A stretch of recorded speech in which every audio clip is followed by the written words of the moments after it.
Sebelumnya seperti biasa kita berdoa dengan tawassul dengan suratul Fatihah, karena doa mukhul ibadah. Doa itu adalah otaknya ibadah. Jadi kita jangan pernah bubar dari majelis sebelum ditutup oleh doa. Kadang orang hadir majelis, selesai dia punya kepentingan, dia pulang. Apapun bentuknya, siapapun dia. Banyak di antara kita ini yang dia punya kepentingan hadir di majelis tersebut bukan tujuannya untuk mencari ridha Allah, bukan tujuannya untuk mencari ilmu, bukan tujuannya untuk mencari barokah atau rahmat atau ampunan dari Allah Subhanahu wa taala, tapi dia punya kepentingan pribadi di sini. Dia hadir. Selesai dia punya hajat, dia pulang sebelum doa. Di situ. Atau orang yang cuma gila berkat. Nah, di sini nggak ada berkat kalau melihat. Misalnya dia datang, mari oleh ambil dulu lah oleh sudah oleh. Ada wacana rahmatullah, entar nggak mengajian karena oleh benar karena Allah. Rahmatullah mana baca Allah, baca Terus saya baca entar nggak mengajian karena oleh benar karena baru oleh. Ya. Karena Nabi yang mengatakan, Nabi tidak bermain-main dan Nabi manusia tidak pernah bohong. Tak tahu man lecek, sawar odi, Nabi Muhammad tak pernah lecek. Apa dikatakan Rasulullah?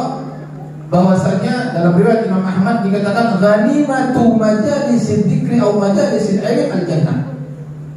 Hasillah orang entar ke pengajian, entar ke majelis ilmu atau majelis dzikir arwah swarga Allah Subhanahu wa taala. Entar tapi dengan niat karena mencari ridha Allah Subhanahu wa taala, maka puncak hasil yang akan dia dapatkan adalah surganya Allah Subhanahu wa taala, sehingga tidak bisa ditukar dengan dunia. Tidak bisa ditukar dengan dunia. Bahkan maaf sahabat Ka'ab al-Ahbar beliau mengatakan, "Lau anna thawaba majalisil ilm," andaikan saumpamana pahala orang seentar ke majlis ilmu bada linnas tangale ega manusia. Misalnya pahala orang kita sampean malam ini kan makanya kita pengajian. Saumpamana tahu sareng Allah ada pahala benar. Ada pahala benar entar ke pengajian apa dengan ini pahala. Misal ditampakkan oleh Allah laqtatalu, manusia akan saling membunuh, saling berperang, tak tanggung-tanggung. La taqtalu alaih, mereka akan saling berperang, mereka akan saling membunuh, mereka akan saling berebut untuk mendapatkan pahala tersebut. Dia tidak rela pahala itu diambil orang lain, dia akan rebut itu pahala. Andaikan tampak pahalanya, tapi sayang 1000 sayang kita orang yang beriman, sehingga yang dites adalah keimanan kita, yang dicoba adalah iman kita, percaya atau tidak kita. Itu pertanyaannya sekarang. Sehingga hanya orang yang berimanlah yang dia getol dalam pengajian, sehingga dikatakan hatta yatruka, sehingga mereka itu orang-orang itu yang yatruka meninggalkan apa yang dia tinggalkan, hatta yatruka kulla imaratin imaratahu, dia akan meninggalkan kekuasaannya. Andaikan dia seorang pejabat, akan ditinggal jabatannya hanya untuk apa? Berebut untuk mendapatkan pahala tersebut. Wa kulladzi suqin suqahu, dan orang-orang yang ada di pasar, orang yang sehala kok mentau pahala ibadah, dia tinggalkan keuntungan yang didapat di pasar. Mereka akan berebut semua untuk mendapatkan itu. Tapi lagi-lagi sayang 1000 sayang, pahala itu disembunyikan oleh Allah Subhanahu wa taala, hanya diperuntukkan bagi orang yang benar beriman kepada Allah Subhanahu wa taala. Ini yang harus kita pahami. Sehingga hadirnya kita tempat sini itu merupakan suatu anugerah yang luar biasa. Hanya tinggal satu, apa itu? Perbaiki niat. Untuk apa kita datang di sini? Ikuti perintah Rasul sallallahu alaihi wasallam. Untuk apa kita hadir di sini? Untuk mencari ridha Allah Subhanahu wa taala. Maka kalau niat itu benar, apa kata Al-Imam Al-Haddad Al-Habib Abdullah Sahibul Ratib, beliau mengatakan, idza sahhatin niyat nalal umniyah. Kalau sudah benar niatnya, nalal umniyah, dia akan dapatkan apa yang menjadi cita-citanya. Kalau niatnya tidak benar, demi Allah, 1000 cita-cita yang Anda angan-angankan akan menjadi sia-sia. niat yang benar itu akan didapatkan. Dan niat kita diantaranya adalah untuk mendapatkan ridha Allah Subhanahu wa ta'ala. Kalau Allah sudah ridha kepada kita, beres semua urusan. Karena yang mengatur dunia ini semua adalah Allah Subhanahu wa ta'ala. Baik. Yang kedua dalam hadis lain dikatakan oleh Nabi, ad-du'a silahul mu'min. Doa itu senjatanya orang yang beriman. Bukan pedang, bukan tembak, tapi doa. Kekuatan doa ini yang bisa merubah segala-galanya. Bahkan Indonesia ketika berperang melawan Belanda penjajah itu, kita lihat di sini dengan senjata yang ala kadarnya, hanya modal bambu runcing, parang, modal seadanya, dengan alat yang begitu canggih. Para penjajah Belanda dengan pesawat tempurnya, dengan tanknya, dengan senjatanya, dengan meriamnya. Menurut logika mereka, pasukan yang terlatih di Indonesia belum punya pasukan, belum ada tentara ketika itu. Secara logika, menurut akal sehat, tidak mungkin Indonesia bisa menang. Tapi lihat, di balik kekuatan takbir Allahu Akbar, di balik kekuatan para doa, para ulama, sehingga Indonesia bisa meraih kemerdekaan, dan kemerdekaan itu bisa kita rasakan sampai saat ini. Doa yang harus kita andalkan sebagai orang yang beriman. Baik.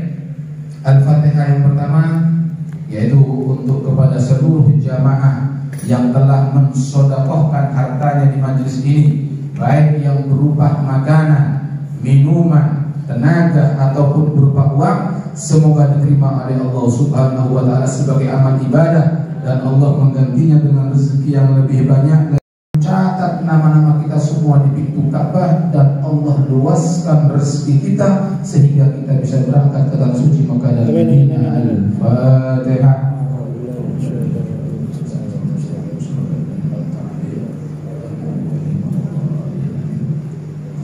Fatihah berikutnya, apabila ada jamaah yang kurang sehat, baik yang hadir maupun yang tidak hadir di majelis ini, semoga Allah segera mengangkat penyakitnya dan Allah kembalikan kesehatannya. Al-Fatihah.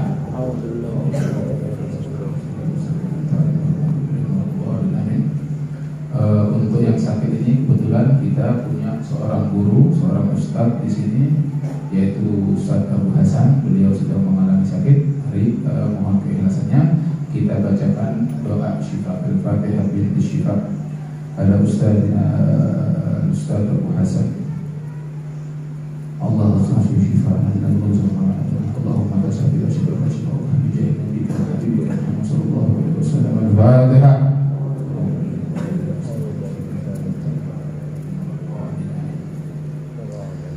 Fatihah berikutnya untuk jamaah khususnya dan masyarakat pada umumnya yang bekerja baik sebagai nelayan, pegawai, pedagang, wira swasta maupun swasta. Semoga Allah Subhanahu wa ta'ala memberikan kemudahan dalam usahanya, Allah berikan keberhasilan dalam pekerjaannya, dan Allah berikan kesuksesan dengan limpah rezeki yang banyak dan barokah, serta Allah berikan keselamatan. Dan jamaah yang sedang mempunyai hutang, semoga Allah Subhanahu wa ta'ala memudahkan rezekinya sehingga bisa cepat melunasi daripada hutang-hutangnya. Al-Fatihah.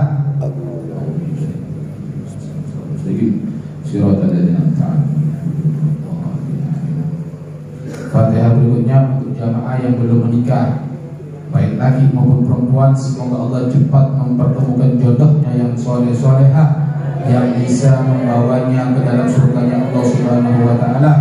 Adapun jamaah yang sudah berkeluarga, semoga Allah berikan keharmonisan dalam keluarganya dan Allah jadikan rumah tangga yang sakinah, mawaddah, warahmah. Bagi yang belum dikaruniai keturunan, semoga cepat mendapatkan keturunan yang soleh-solehah, dan yang sudah diberi keturunan, semoga Allah jadikan mereka semua anak yang soleh-solehah, berbakti kepada kedua orang tuanya. Al-Fatihah.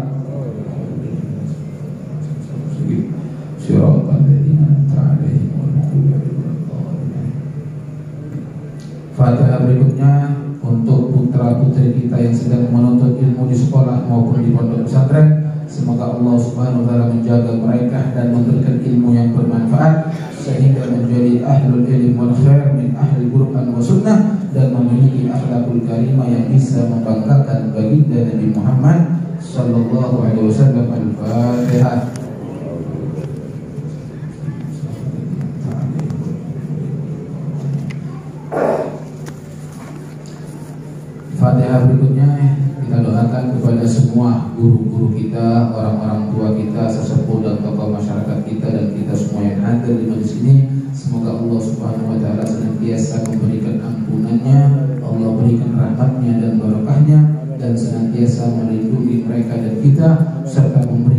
kesehatan dan umur panjang dalam keadaan taat kepada Allah dan Rasulnya. Al-Fatihah.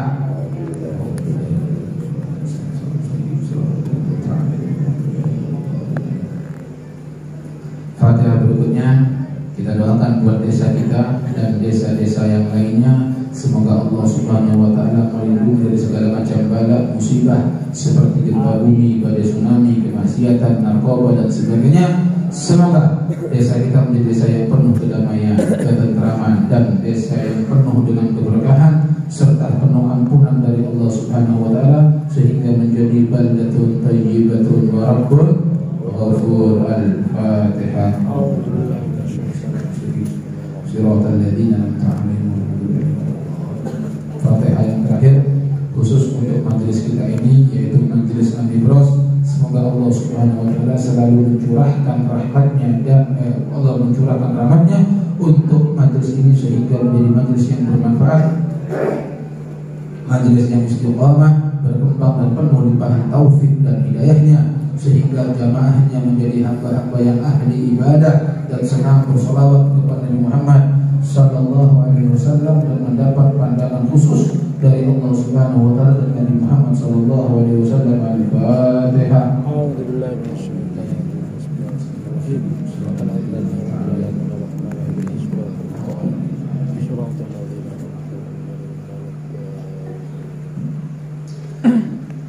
Baik, masyarul hadirin rahimakumullah.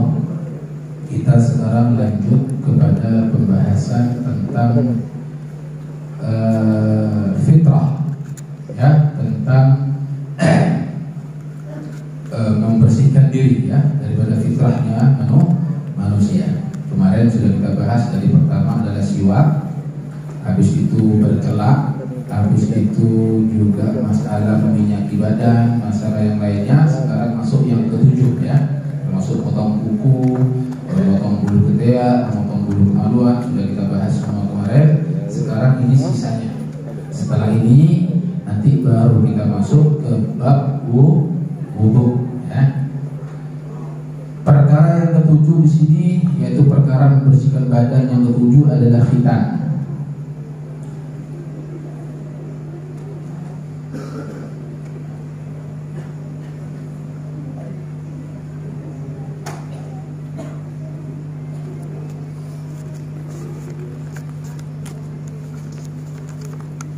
Masalah khitan.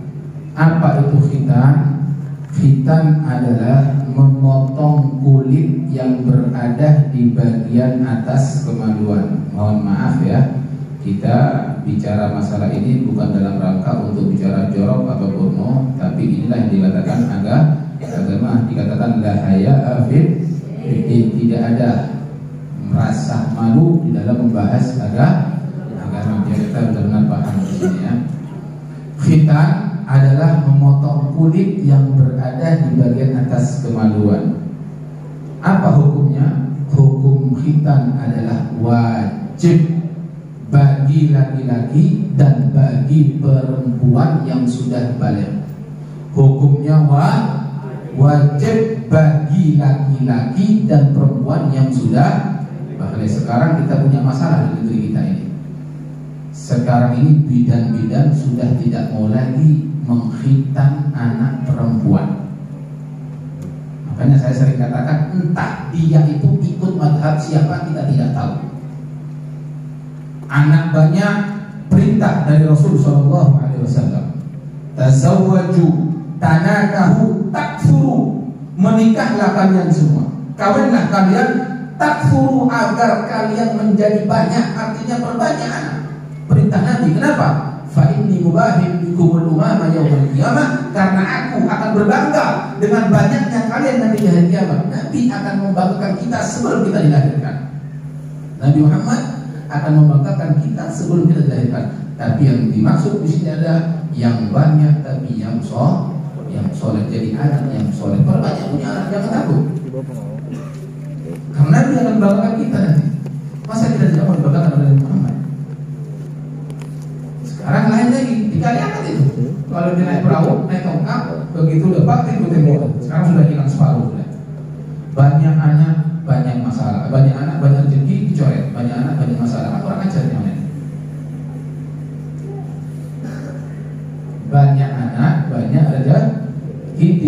banyak anak banyak masalah. Orang yang beranggapan seperti itu demi Allah, ketika dia punya anak, jangankan banyak, satu buah akan repot dengan anaknya, karena dia beranggapan punya anak adalah sumber daripada masalah. Ingat, yang menanggung rezeki bukan orang tua, hanya lewat orang tua, tapi yang menanggung rezeki anak istri semua adalah Allah Subhanahu wa Ta'ala. Ini keyakinan yang harus dirubah di sini. Kalau tidak, berbahaya masalahnya. Nabi yang mengatakan, masa kita menentang Nabi? Kita wajib ikut ajaran Nabi kita Muhammad SAW kalau kita ingin bahagia dunia sampai akhirat. Tidak ada jalan lain, sudah. Satu-satunya kebahagiaan sumbernya adalah Nabi Muhammad SAW. Sekarang hukum khitan menurut mazhab Imam Syafi'i wajib. Kalau tidak dihitan seorang wanita, maaf, itu syahwatnya tidak akan terkendali. Syahwat seorang wanita tidak akan terkendali. Kalau wanita itu tidak punya rasa malu, rasa malunya hilang dari dirinya, naudzubillah, maka habislah harga diri seorang wanita tersebut. Dan kita lihat terbukti sekarang tidak sedikit para wanita-wanita yang menjajakan dirinya. Oh, dia bukan maaf, dia bukan seorang PSK, dia bukan wanita pelacur, tapi tidak sedikit sekarang wanita-wanita, saya tidak mengatakan wanita kafir, tapi wanita muslimah. Wanita muslimah lahir di lingkungan muslim yang taat, di kampungnya yang taat, dia dari kecil mereka mengaji dengan guru-gurunya. Begitu sudah sekolah, mengenal dengan teman-teman yang lain jenisnya, di antara mereka sudah berani pacaran, dan pacaran anak sekarang maaf seperti seorang yang sudah bersuami istri. Tidak sedikit itu, dengan berdoa segala macam, minimal dia sudah berani ciuman. Ini yang terjadi sekarang. Apa itu? Tidak ada rasa malu dalam dirinya, dan itulah yang dikatakan wanita-wanita fasikoh atau laki-laki yang fasik. Itu bahasa agamanya. Bahasa Indonesianya adalah wanita-wanita murah dan laki-laki murah. Perhatikan seorang tua yang punya anak, perhatikan. Jaga pergaulannya. Jangan biarkan dia bergaul dengan yang bukan mahramnya, walaupun saudara. Kasih batasan. Boleh dia, tapi ada batasan. Jangan dibiarkan keluar jalan-jalan berdua. Hati-hati. Hati-hati di sini karena berbahaya. Berbahaya karena setan tidak mungkin tinggal di diam. Kalau kita biarkan, kita tidak batasi dengan ajaran Islam, kita rela. Sekali lagi kita rela. Maaf Pak, akibatnya berat. Anda sebagai seorang laki-laki, Anda dituntut oleh Allah Subhanahu wa Ta'ala atas orang perempuan yang ada di rumah Anda. Entah itu putri Anda, entah itu saudari Anda.